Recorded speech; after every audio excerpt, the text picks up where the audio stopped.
Aga m eri ndị ọma emeje n'ụtọ njepụje nri arụ n'ọbara ya ka m ga-eri nka ha.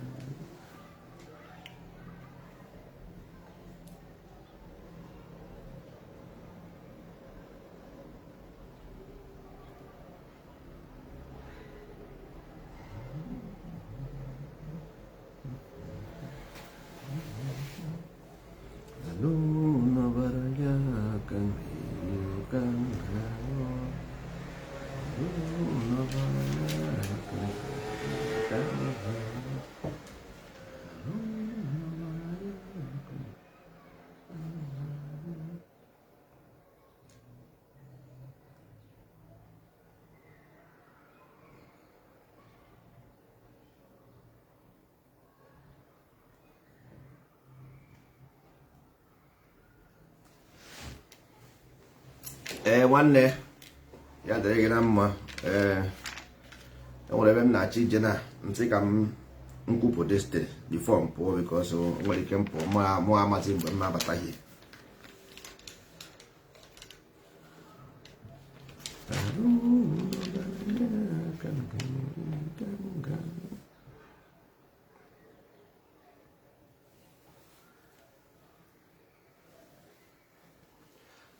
Ụmụ ibe ekene m ụnụ. Anyị nwabụ ndị ndozi ọdịnala Igbo. Anyị sịrị ọ ga-adịrị ụnụ na mma n'ụbọchị nke taata. Na anyị nwabụ ndị ndozi ọdịnala Igbo, ndị agha kwere n'ihe otu kwuru, ndị agha si n'eluigwe gbadata. Anyị si ka anyị kene eke, kene orie, kene afọ, kene nkwụ, kene ndị mbụ, kene ndị ọkwụ na ndị egede. Ụmụ ibe, ihe anyị wetara ụnụ n'ụbọchị nke taata bụ ihe a na-akpọ master class. Master gịnị class? Ọ ihe anyị wetara. Anyị ga-ebidogodi na ama Igbo. Anyị ga-ebido na ama Igbo maka na ama Igbo bụ Garden of Eden. Ama Igbo bụ Garden of Eden, which means nọ embryo, nwa nọ n'afọ. Nwa nọ n'afọ.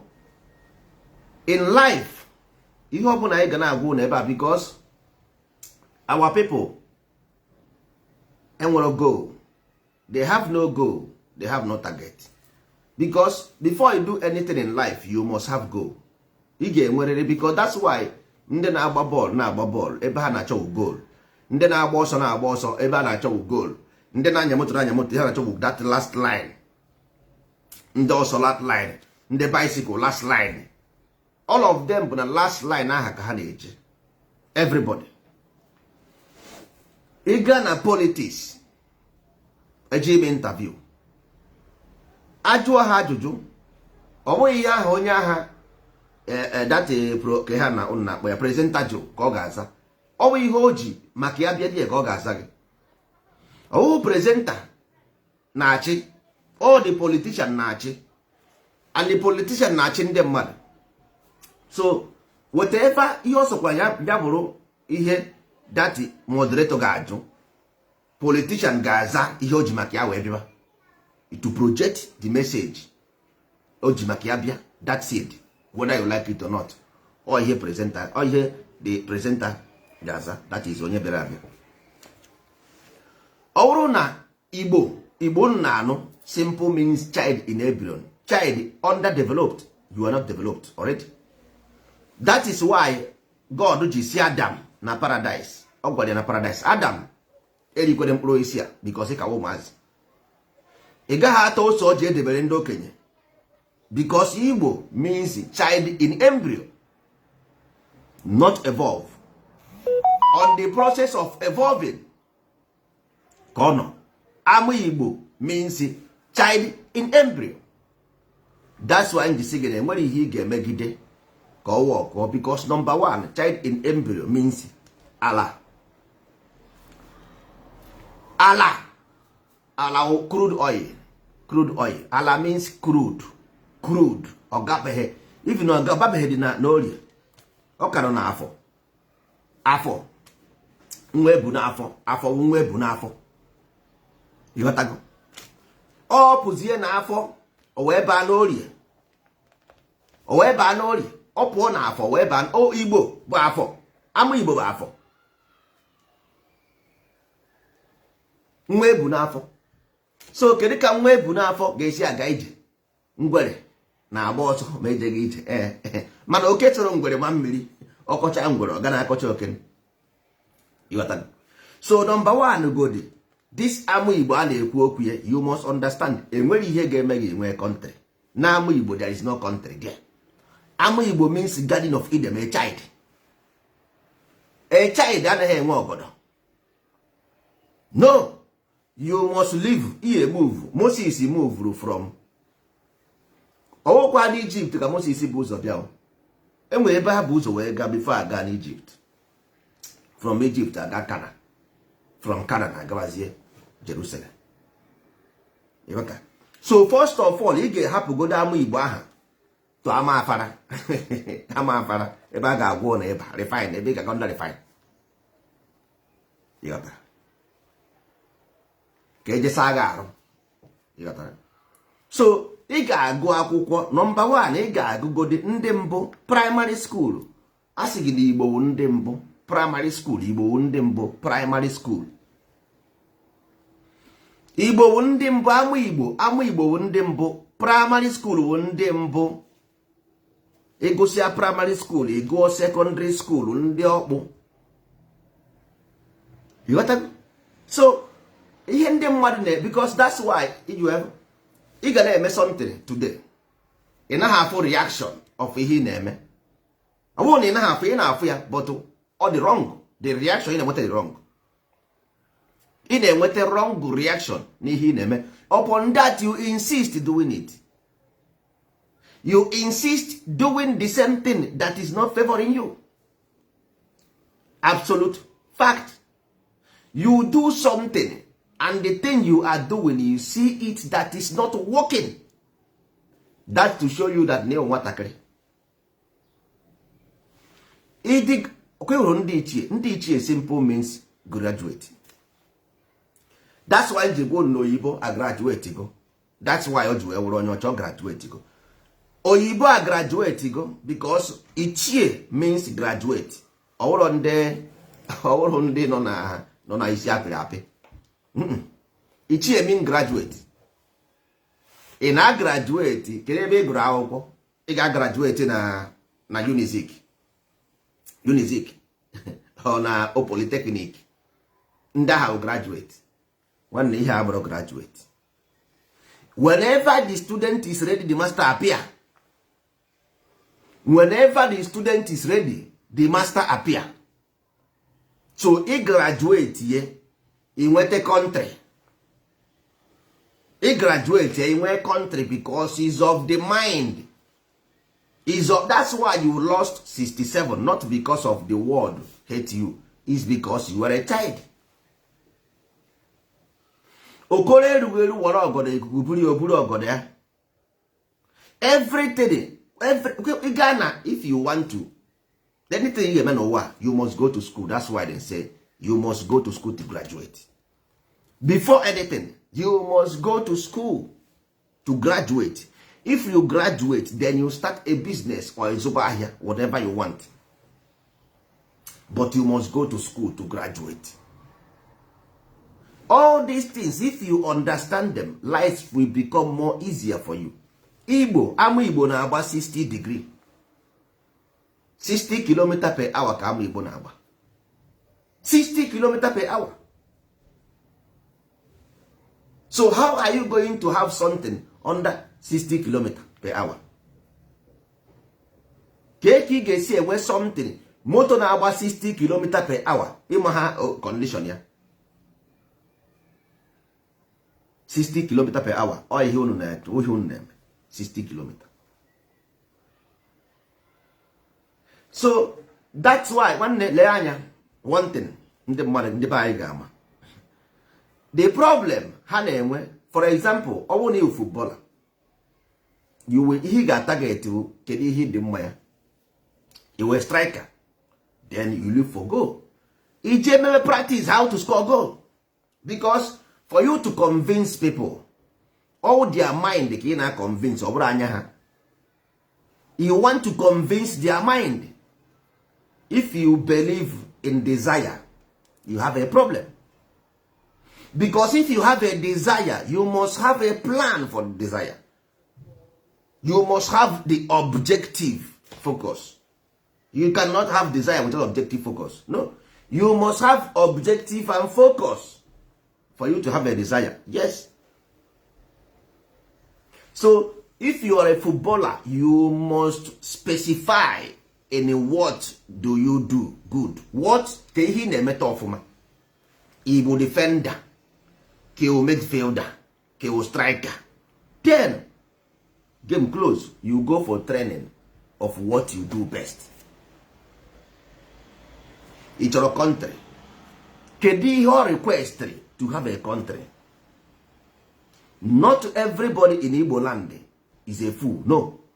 Those people who know how to do it, they should be the one studying what it takes to have a country. Those ones need to study what it takes, because country is waiting business. What does business mean? Earth is a space. Nobody here na-anaghị anwụ anwụ. As long as you live here and die, then you don't own anything here. If you want to hold something, you get it, you take it. You don't take it by, because if you he who fight around the way will live to fight another day. So if you want to own something, go and master it. I say we have master class. If you want to have something, you must master it. That is only when you win. To master something you want, then you become a ruler of that thing you want. You must to be a ruler of something if you want it. That is why people in our land, they marry one wife, they want to marry two. They want to marry, they want to marry. One wife. Wife is moon. Man is sun. Okay, you are man. Now, woman come and take your clothes where you were taking a bath. Ebe na asa ahụ. Chiri akwa gbapụ ọsọ. Ị gbara ọtọ chụba ya. Ka onye bụ onye ara. Ọ nwaanyị ka nwoke. Ọ nwoke gba ọtọ na-achụ ya bụ onye ara. Ọ bụghị nwaanyị bịara bịa chiri akwa ebe na asa ahụ. Ọ bụghị nwaanyị chiri akwa ebe na asa ahụ. Ọ bụ ngwa gba ọtọ chụba ya ọsọ bụ onye ara. That is it. Ndị be anyị amaghị na ihe niile m na-agwa gị ebe a, world class knowledge, all of them know it. Every world class government knows it. Because astrology of today, ọ bụghị nke aha ka anyị na-use, anyị nwere own Igbo astrology. Their own astrology, distance na-agwa gị nọ n'ime ya. Because any day you were born, so they know the condition you have in your land. Go to Zimbabwe, go to Mozambique, every day by day, new Islamic jihadist race. Every day, new Islamic jihadist race.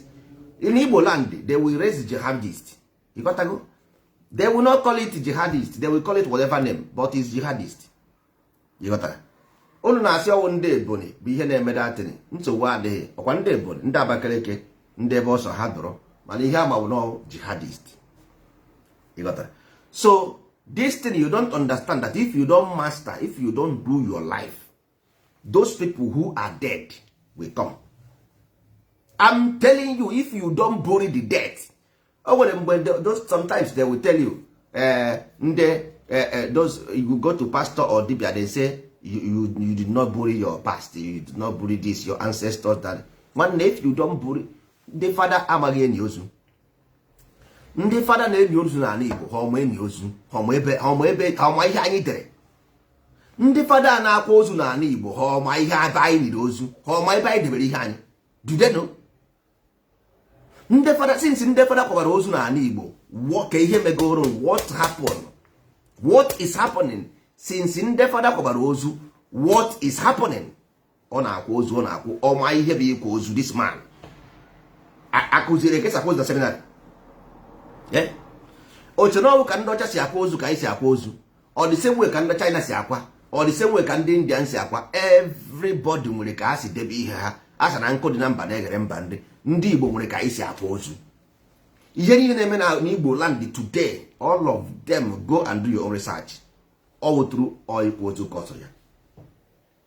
Ihe na-eme na ala Igbo today bụ ozu a na-akwaghị akwa. As I said every day here, ozu a na-akwaghị akwa. Why should it be anytime ekwu ha maka Biafra then people die, people begin to die?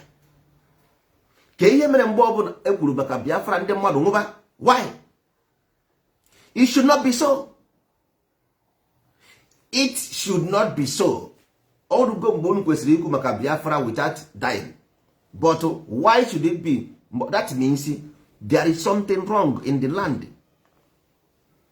Something the wrong na the land you need to do. Unu nwere month ndị na Google na ndị na Google followers. If you go to Google, you will see na Google ahụ enwe ebe edere ịgụ arọ ndị Igbo ịgụ arọ. Enwere ebe edere ọnwa ilo mmụọ. Onye ilo mmụọ, mmụọ ga-abịa. Ọnwa ilo mmụọ, ọ dị die. Ọ dị ebe ahụ ọnwa ilo mmụọ ide. Ọwụghị mmụọ tinyere ya is there. Today you see it happening in your land. Everything you see happening today is nothing but to spiritual work. So Igbo land is not exceptional. A na-emi ozu ka ihe na-akpọ ya mass grave. Every day mass grave. Ihe niile ahụ si ndị mmụọ. Ihe niile ahụ ndị mmụọ. Mgbe ha bịachi yazie azụ to your land, you start shouting. Nwanne m bụrụ otu ahụ ka esi eme. You must do something according. Obodo Nzaba Eze. Igbo land dị obodo Nzaba Eze. People who have never even go ha gafebeghị primary, not even nothing. They are, because these governors na Igbo, those people na-akpọ governor have already mad governor. Look at them. They cannot even find solution to their problem. Ihe ama bụ ibu ego.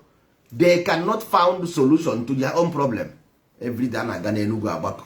Gịnị ka go gwa me, what are they going to come out with for now? What are they going to come out with? Tell me. Gwa me ihe, what are they going to come out with now? That maybe before. What are they going to say that they have never said before? Or that they don't know? What are they going to say that they don't know? They are calling meeting in Enugu every day, calling meeting every day, calling meeting. You stay there for 4 years, you don't create any job. And now you want to do magic so that the criminality will stop. That is it. You are a governor, you don't have anything.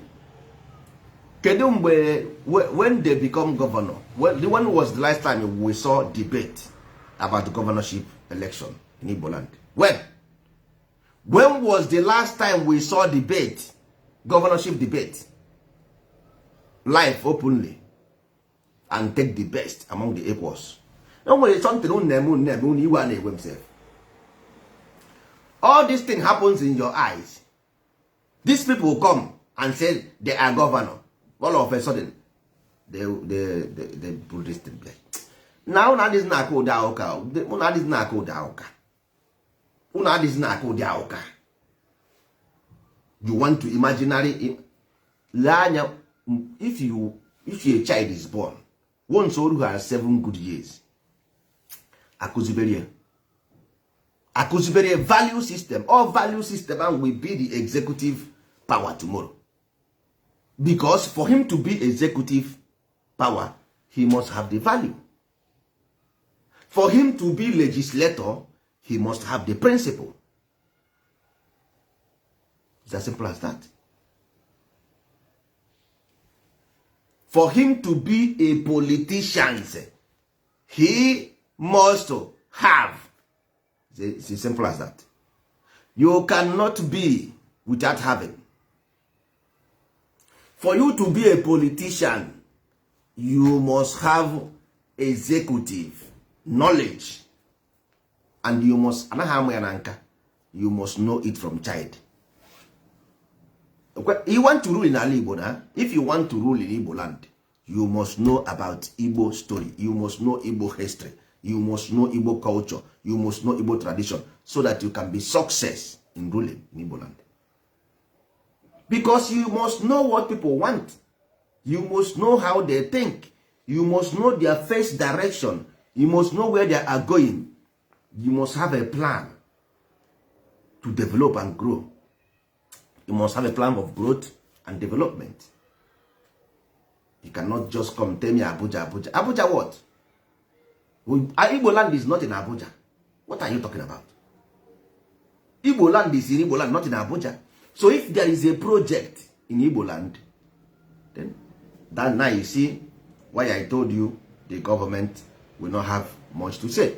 Because every 4 years, governor come, and they come from Abuja.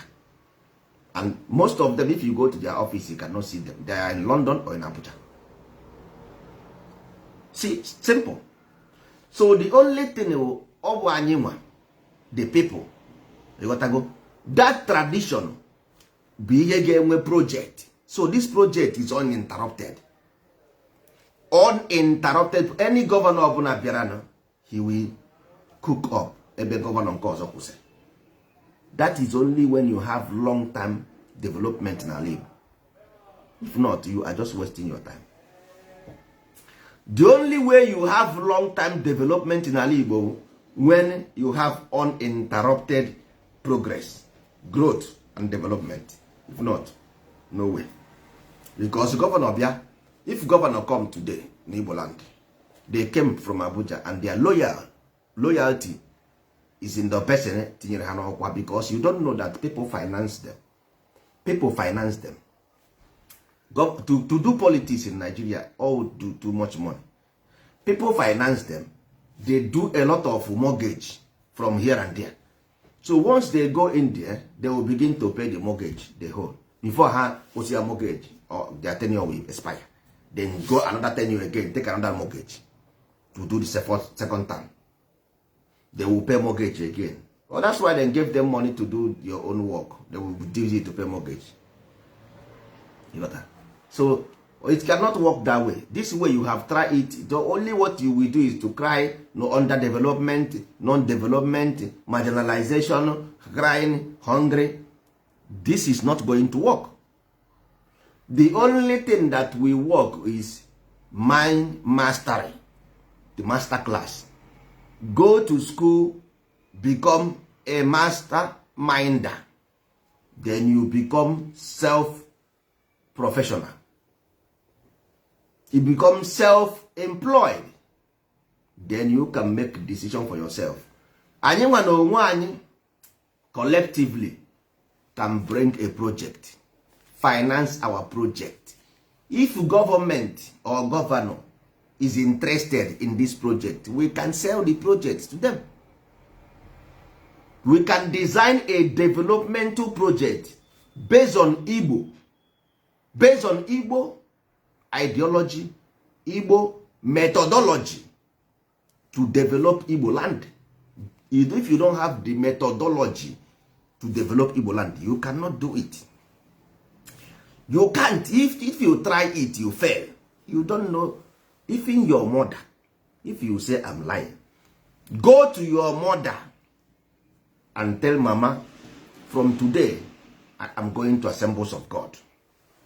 And if your mama is going to Catholic, you will see the reaction. So that thing will not work. It can't work. That is why if you see the Biafra movement, they have 20 million factions. You see Igbo Union, they have 20 million factions. If you see Igbo family, they have 20 million factions.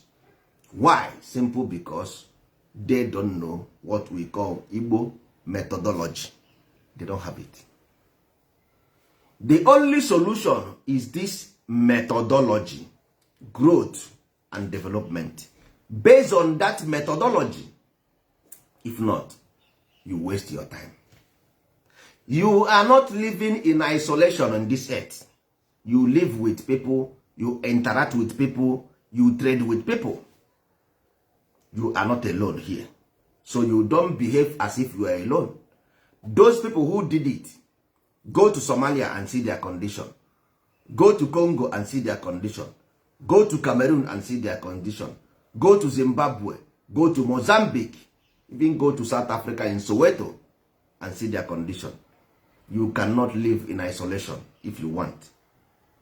If you want development, you must master what exactly you want to do.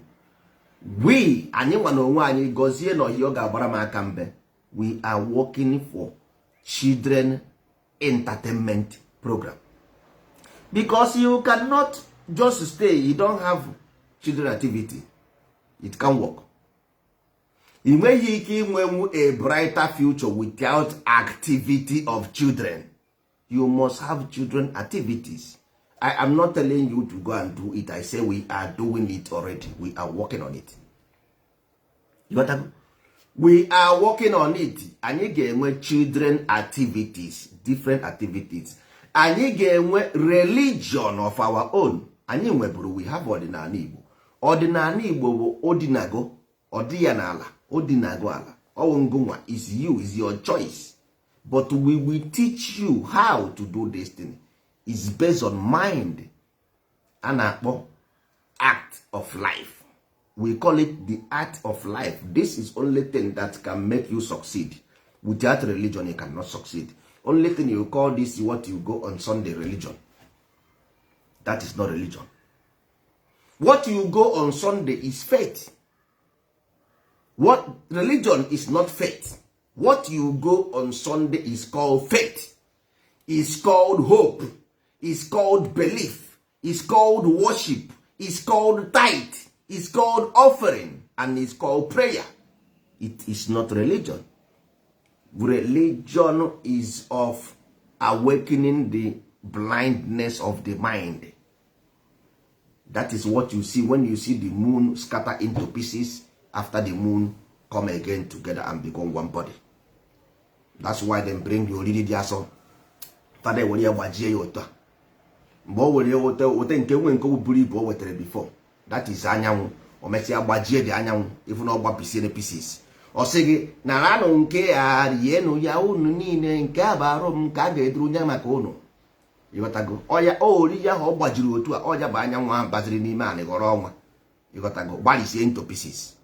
That is why they say ọ ga-akpọkọtakwa ya ọnụ. You got to go to all corners of the earth and gather my children. He said, Israel, go and all over the earth and bring the children of Israel. That's all. What he also. That is the same thing they are talking about. The same thing everybody know. But our own is personal. Igbo religion is personal, not in one church talking nonsense. No, we do congregation in the church, seminar in the church. Not about to go and one man will come and break cola in the public. Nonsense over there. That is why religion has never worked for you. That's why you are crying. So our own culture, religion, and progress in our land. That is what we are talking about. Olurogi, you come. Olurogi, you rap. And then we'll be naga. Tim can't hear no other number.